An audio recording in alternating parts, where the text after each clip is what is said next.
Estimadas y estimados congresistas, asistentes a Tecnología, Conocimiento y Sociedad. Mi nombre es Marcelo Cariaga y les estoy hablando desde Chile, país ubicado en Sudamérica, en el último confín del mundo, utilizando las tecnologías para poder aportar con lo que hemos estado haciendo en nuestro equipo de investigación y desarrollo académico de la Universidad Católica de la Santísima Concepción y de nuestro Centro de Investigación en Educación y Desarrollo, CIEDE.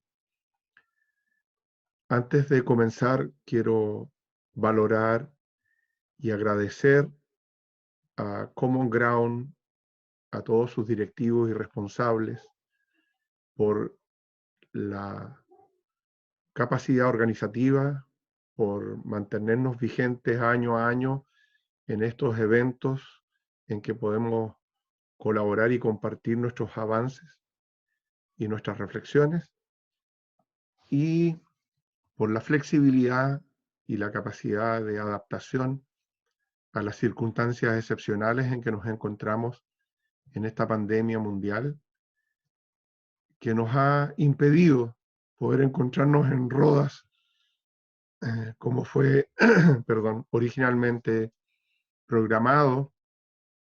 De hecho, hemos tenido el privilegio de compartir en los eventos previos, como el realizado en Toronto, en Nueva York, en San Petersburgo, y estábamos muy entusiasmados de poder encontrarnos presencialmente con ustedes. Pero estos eventos que nos colocan en situaciones de catástrofe extrema también tienen un sentido de oportunidad, nos abren una ventana de oportunidades para revalorizar lo que hemos venido trabajando durante más de 20 años en cuanto a la visión prefigurada de los nuevos paradigmas en educación, en telemedicina, en teletrabajo, por nombrar algunas de las líneas que estaban todavía un tanto postergadas y que ahora adquieren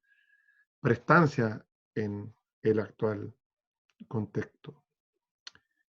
Lo que les voy a compartir es el resultado de años de investigaciones y de convergencia entre la reflexión teórica y la evidencia empírica en las distintas iniciativas y líneas de investigación que trabajamos en nuestro equipo de Informática Educativa y Gestión del Conocimiento en la Universidad Católica de la Santísima Concepción. Han colaborado como parte de estas líneas la doctora María Graciela Badilla, quien lidera un proyecto Fondesit, en el cual yo colaboro, la doctora Laura Jiménez, miembro del equipo, y el doctorando a quien tengo la suerte de dirigir en su tesis doctoral, José Luis Carrasco. Esta conferencia está elaborada en el contexto del proyecto Fondesit Regular 2019, 119-1891, que son proyectos que se concursan para investigación en nuestro país y que nos permiten ir avanzando en estas indagaciones, especialmente emanadas desde el ámbito de la educación, pero que nosotros vamos extrapolando a distintos ámbitos del desarrollo de las tecnologías, en la sociedad y en la cultura. La ponencia, a modo de conferencia, se titula Modelos diseñados desde el paradigma de la complejidad y de la bioecología de sistemas ambientes, aplicaciones en contextos de disrupción tecnológica. Y la hemos organizado en 4 grandes puntos: supuestos para el análisis, modelos de referencia mirados desde la complejidad y la bioecología, los modelos que nosotros proponemos y algunas ideas concluyentes respecto de los nuevos desafíos actuales y hacia el futuro. Los supuestos que nosotros estamos usando para nuestro análisis: el ciberespacio y las redes sociales constituyen elementos que conforman una transición cultural entre la modernidad y la posmodernidad. Ya veremos más adelante que conceptualmente no nos interesa el debate teórico sobre cómo identificar esta transición. Lo importante es que está afectando la identidad de las agrupaciones humanas y la vida de los seres humanos, lo que prefigura tendencias disruptivas hacia la posmodernidad. El primer elemento transgresor es la modificación de las categorías epistemológicas con las cuales se construyó el conocimiento en la modernidad. Si pudiésemos sintetizar esas categorías, hay dos metáforas explicativas hechas por Galileo y Einstein, que como todos los grandes pensadores explican lo complejo de manera simple. Para Galileo era necesario dimensionar el espacio para construir conocimiento. Largo, ancho y alto. 3 categorías. Y para Einstein, el tiempo no era el tiempo astronómico, el tiempo era el tiempo humano, por lo tanto, lo que mide el reloj.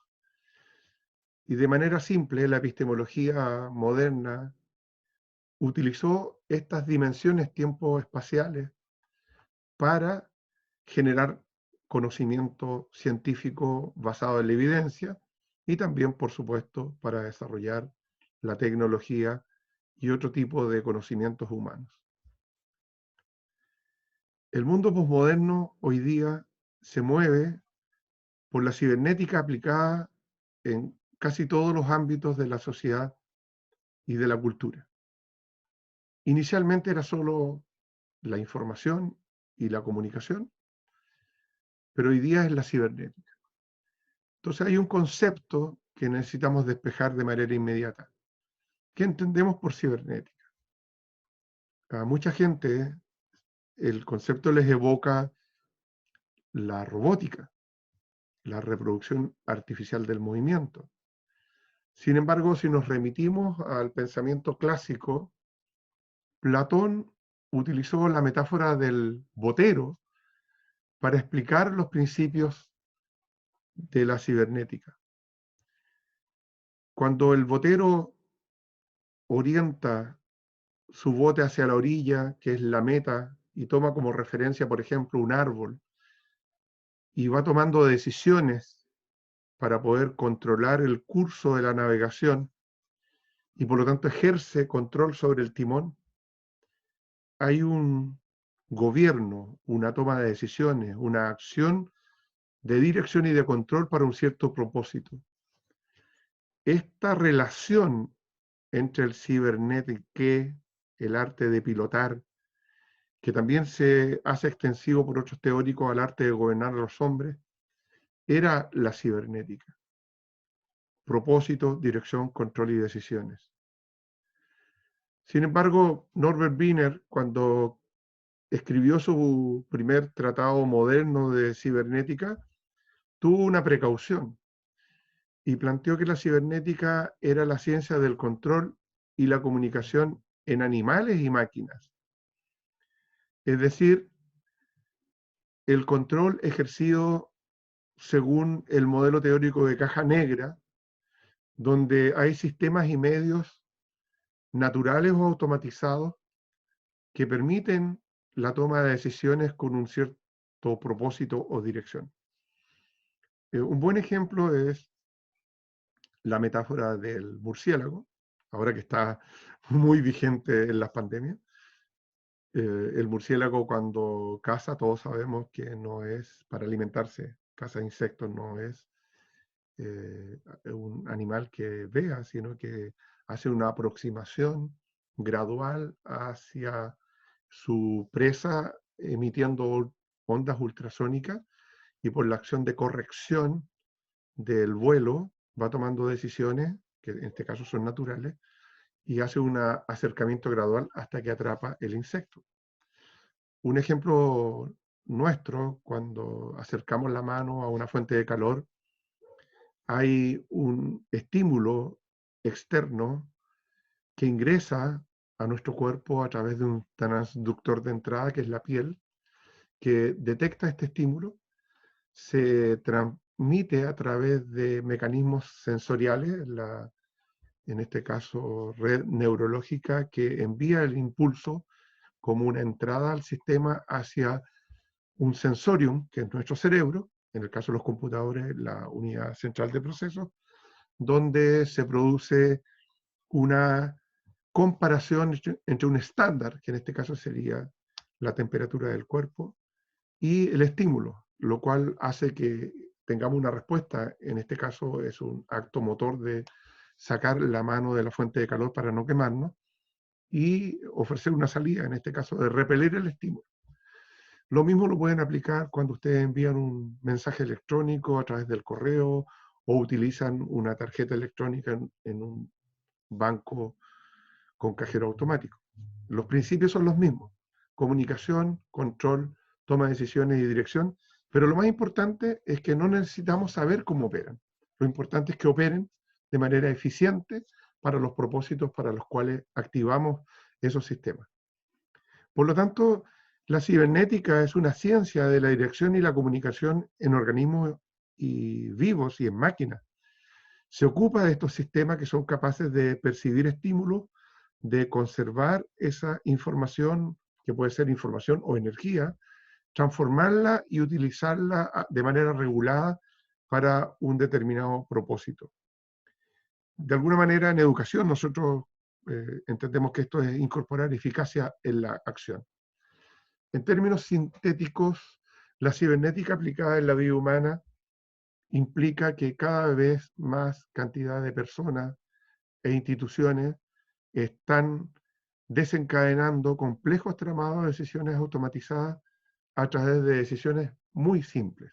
Hacer un clic, enviar un mail, colocar una tarjeta electrónica en un dispositivo. Esto ha estado cambiando las relaciones entre los hombres y las personas. Las redes que se configuran en torno a estos sistemas de comunicación han ido evolucionando rápidamente, creando nuevas dinámicas, y por lo tanto se ha provocado una suerte de vértigo en estas dinámicas que han ido generando nuevas necesidades acerca de las cuales tenemos que reflexionar y dar cuenta. Estas dinámicas, dado lo fuerte de la presión actual, están abruptamente generando en tiempos de crisis nuevas brechas digitales, tanto en el equipamiento disponible que tengan las personas, como en la eficiencia de la conectividad de la cual puedan disponer, por ejemplo, para participar en este congreso virtual, y también en reclamar, demandar habilidades digitales que han sido definidas para el siglo XXI por la UNESCO y otros organismos, lo que hace seguir reafirmando la idea que nos encontramos en una fase de transición cultural. Dos ejemplos para caracterizar esta transición cultural. En la Revolución Industrial, los obreros hicieron huelgas porque pensaron que iban a ser reemplazados por las máquinas automatizadas de tipo mecánicas. En la educación, en el teletrabajo, en la telemedicina, ha habido resistencia al cambio. Prensky, cuando habla de nativos digitales e inmigrantes digitales, después se retracta porque plantea que conceptualmente la idea estaba bien, pero se anticipaba todavía a los tiempos. En realidad, más que gestionar conocimiento en las redes, hay un cierto oportunismo tecnológico en el sentido de estar frente a masivos consumidores de información. Entonces hay la necesidad de prefigurar nuevos paradigmas. Y cuando queremos prefigurar el futuro y modelar ideas que nos digan hacia dónde va la hoja de ruta del cambio tecnológico, se requieren nuevas visiones antropológico-filosóficas y epistemológicas. Estamos interpelados a repensar. Necesitamos repensarnos nosotros mismos. Necesitamos repensar ontológicamente al hombre, pero también sociológicamente necesitamos repensar la sociedad y la cultura. Hacia allá apuntan nuestras reflexiones. Y una primera premisa de aproximación es comprender que las tecnologías no son alternativas a la realidad del hombre. Son en sí mismas antropológicas, porque constituyen una forma de creación humana inicialmente adaptativa, pero que después evoluciona y se perfecciona, que genera factores de conformación de la identidad del hombre. Las tecnologías, en definitiva, son espacios artificiales creados por el hombre para ser habitados por el hombre mismo. Y de alguna manera, la sociedad ha experimentado inicialmente una evolución lenta. En la sociedad primitiva, las soluciones eran más adaptativas. Los homínidos construían hachas de Nazca para mejorar su capacidad de caza en la estepa cuaternaria, o las culturas conchales y vinculadas al mar construían anzuelos y artículos para extraer mariscos. La sociedad primitiva era de tipo adaptativa. Pasamos por lo que Deleuze llama la sociedad de la soberanía, donde los hombres mejoraron la eficiencia de sus soluciones tecnológicas y construyeron máquinas mecánicas. Y de alguna manera comenzaron a crearse las bases de la tecnología de la sociedad disciplinaria, en que las máquinas comenzaron a funcionar con energía. Inicialmente la revolución de la energía del vapor, la electricidad y después de los hidrocarburos, para llegar actualmente a una sociedad que algunos llaman de la información o del conocimiento basada en el control comunicacional, que es una nueva dimensión de la virtualidad que se mueve con otras categorías, con otras dinámicas, que es el mundo del ciberespacio, que no es un mundo alternativo, como ya dije, sino que es un mundo que complementa y amplía la forma de relación entre los hombres, el entorno natural y social y el desarrollo de la cultura. Entonces nos encontramos ante el desarrollo de una revolución informática que demoró décadas, pero que hoy día nos expone a una suerte de disrupción tecnológica, en donde la fisonomía del mundo, no solo como resultado de la pandemia, sino que también del avance tecnológico y científico, en las próximas décadas, y no más allá de 10 a 15 años, va a cambiar drásticamente y de manera muy rápida todo. Todo cómo resolvemos nuestros problemas de la vida diaria, cómo vivimos y cómo nos relacionamos.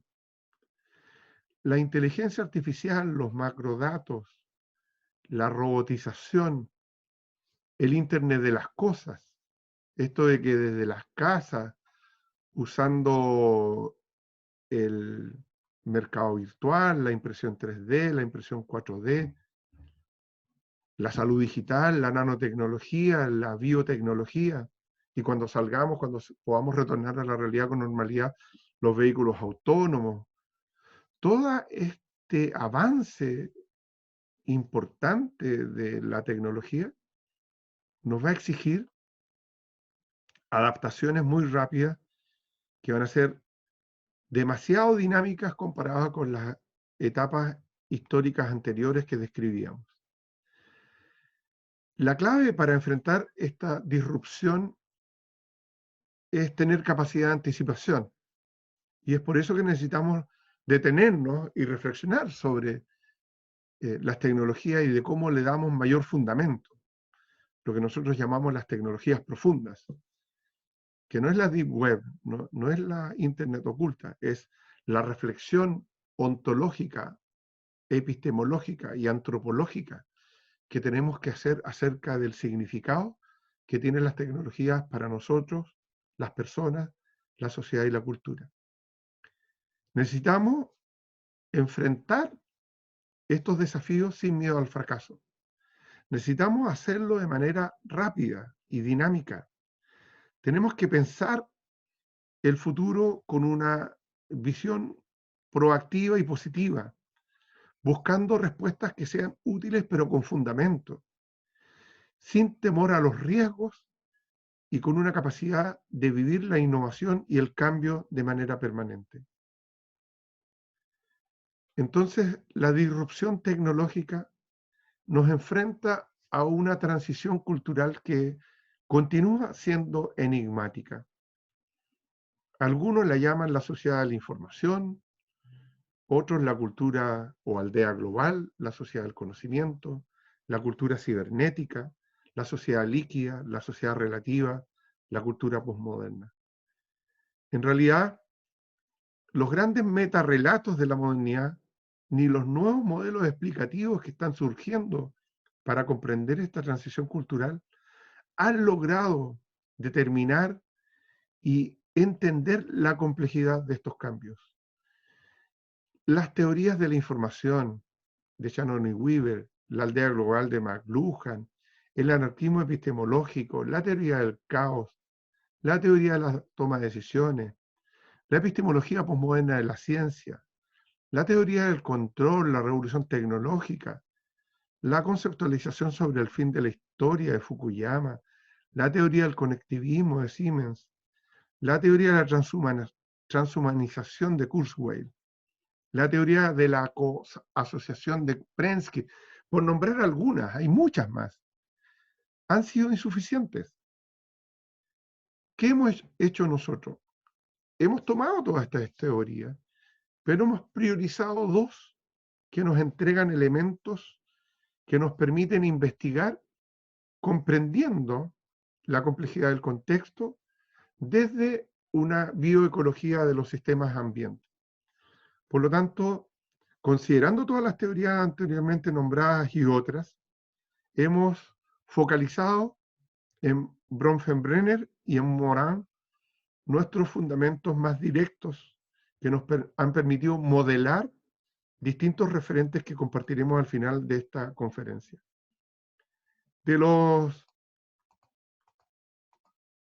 sistemas ecológicos de Bronfenbrenner, hemos rescatado las nociones del macrosistema, en donde entendemos que para comprender esto debemos remitirnos primero desde los marcos culturales e ideológicos que afectan todos los sistemas. Yo he nombrado la educación, la salud, los servicios, la economía, etc.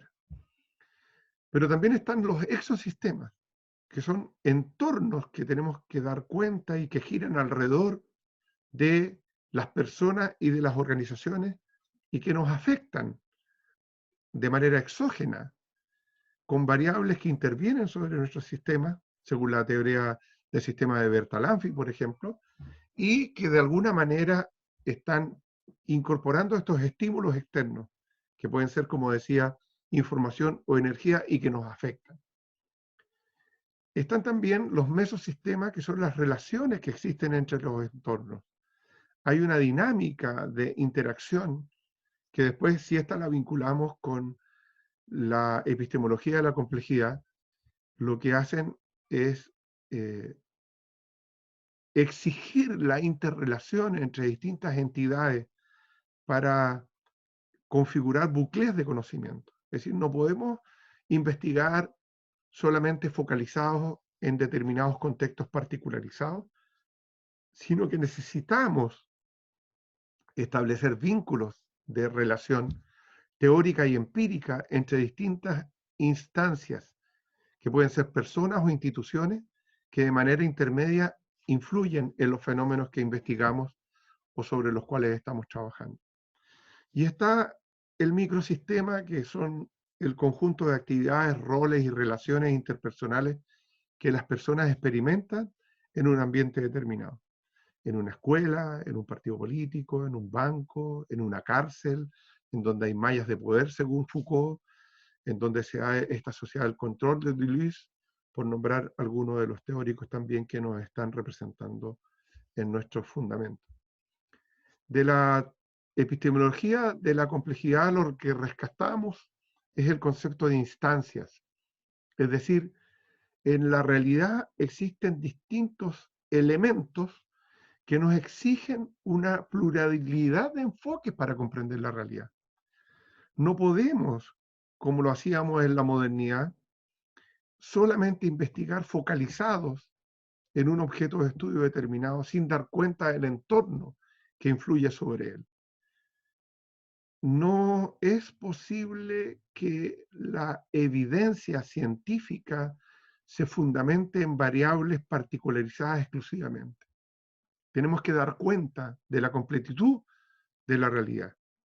Ahí es importante la crítica al método de Feyerabend, que nos plantea que toda verdad científica, por muy rigurosa que sea, y toda teoría está sujeta a la interpelación. Está el problema de la demarcación, de los paradigmas que plantean Kuhn, Lakatos, está la teoría de la falsación de Popper, etc. Pero el principio de incertidumbre que nos representa cada instancia de conocimiento, si bien es cierto puede ser autosuficiente, requiere de agregar nuevas incertidumbres, nuevas preguntas contextuales.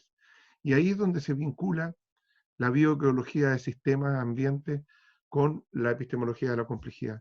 Necesitamos que las comunicaciones entre las instancias se produzcan, que no operen por separado.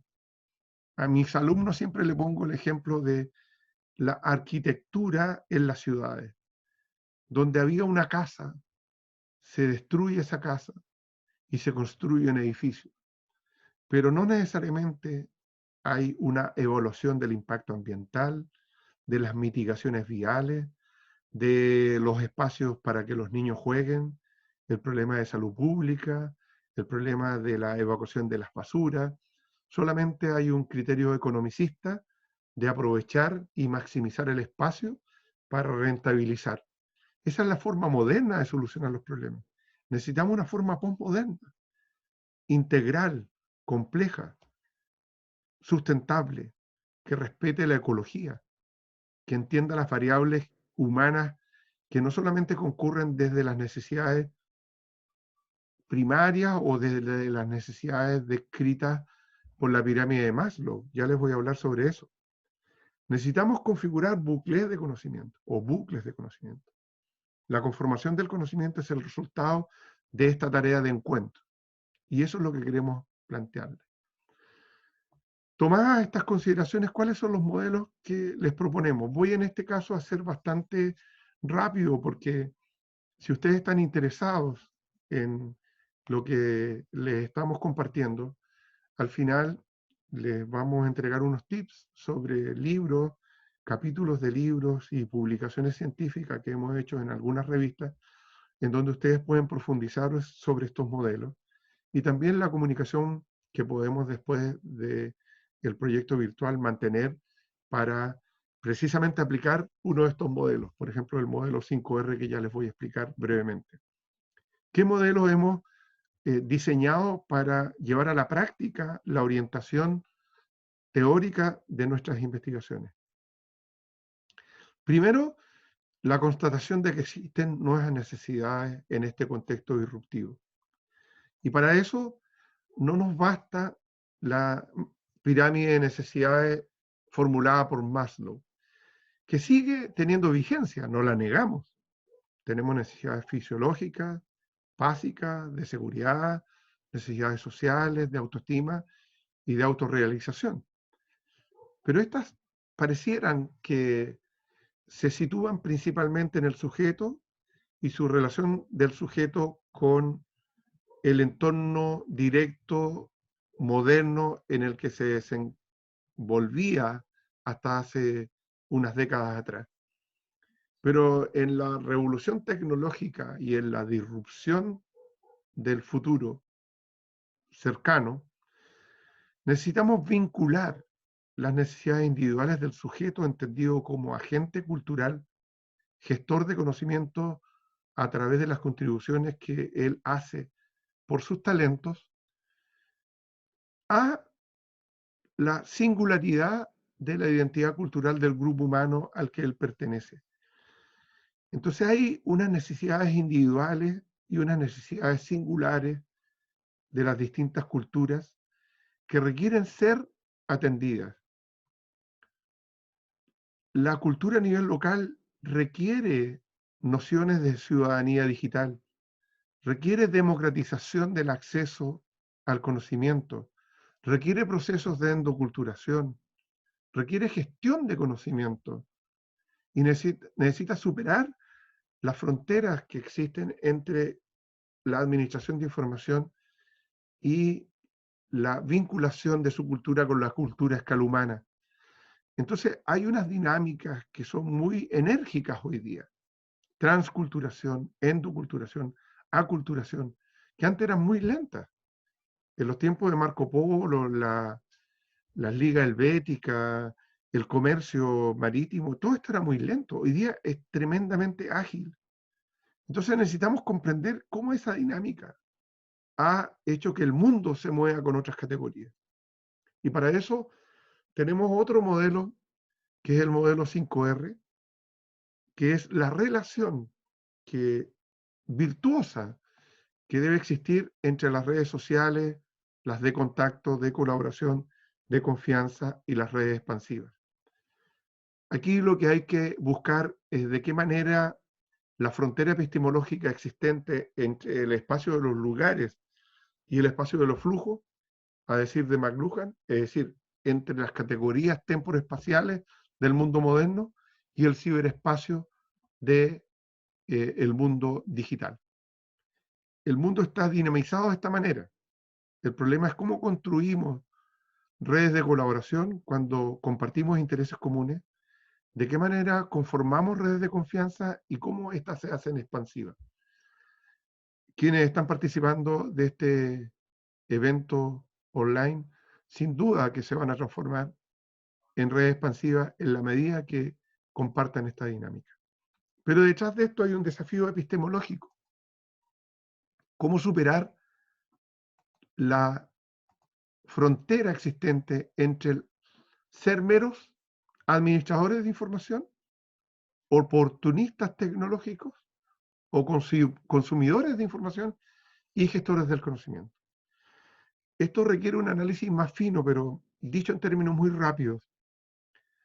Acceder y representar conocimiento disponible, lo que en educación nosotros llamamos peyorativamente el síndrome del rincón del vago. Si bien es cierto, requiere de ciertas capacidades intelectuales como seleccionar fuentes de información, reelaborarlas y construir una nueva representación de estas, para pasar a la etapa superior de gestión del conocimiento, necesitamos la mediación del lenguaje. Cualquier lenguaje. La lengua materna, escrita o hablada, las matemáticas, la geometría, el lenguaje musical, el lenguaje artístico, cualquier expresión abstracta de representación de la realidad que nos permita, con nuestros estudiantes, por ejemplo, representar los constructos intelectuales teóricos o prácticos y manifestar la declarada intención de transferir ese conocimiento, ahí estamos gestionando conocimiento. Por lo tanto, necesitamos una nueva reconceptualización de la educación. Necesitamos replantear las formas de enseñar y de aprender para prefigurar los paradigmas educativos del futuro, en donde administremos información, pero gestionemos conocimiento. También está el desafío de la identidad. Como les anticipaba, la transculturación, la aculturación y la endoculturación son procesos muy rápidos.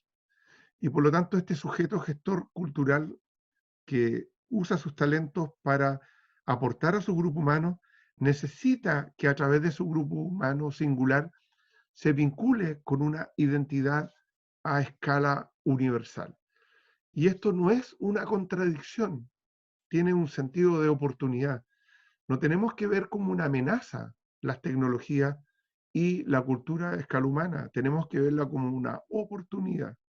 Y para eso Necesitamos gestionar los talentos de las personas. Sin gestión del talento no hay posibilidades de contribuir a la conformación de la singularidad cultural y menos a representarse de manera auténtica, dimensionados en el ciberespacio, en la cultura global. Algunas ideas concluyentes muy telegráficas. Somos ciudadanos digitales, insertos en nuestra cultura singular, pero remitidos a una cultura a escala humana. Necesitamos, desde esa singularidad que es situada, proyectarnos hacia una identidad global distribuida. El contexto de disrupción tecnológica nos interpela una resignificación de la identidad hacia una identidad bidimensional. Si no estamos en el ciberespacio, no somos. Yo voy a compartir esta conferencia a ustedes a través del Congreso, pero también a través de las redes sociales, de Facebook, de mi blog, etcétera. Usaremos todos los mecanismos, YouTube, etcétera, para contribuir a el conocimiento entendido como capital social, como un conocimiento distribuido. El desafío está latente en problemas que aún están pendientes en la transición cultural. Esta reconceptualización nos debe llevar a tecnologías más profundas, a tecnologías con valor agregado, con sentido ontológico, epistemológico, sociológico y cultural. Y tomar conciencia que hay demandas pendientes sobre una nueva soberanía digital. Esto significa que el ántropos encuentra su identidad en lo creado, la tecnología es nuestro espacio artificial que termina transformando nuestra identidad y con la transhumanización, con los cyborgs, con la inteligencia artificial, nos van a exigir repensarnos permanentemente. Si ustedes quieren profundizar sobre estos temas, les invito a comunicarse con nosotros y con mucho agrado compartiremos nuestros libros, capítulos de libros y publicaciones. Les agradezco la paciencia, cuídense mucho, un abrazo virtual para todos. Muchas gracias.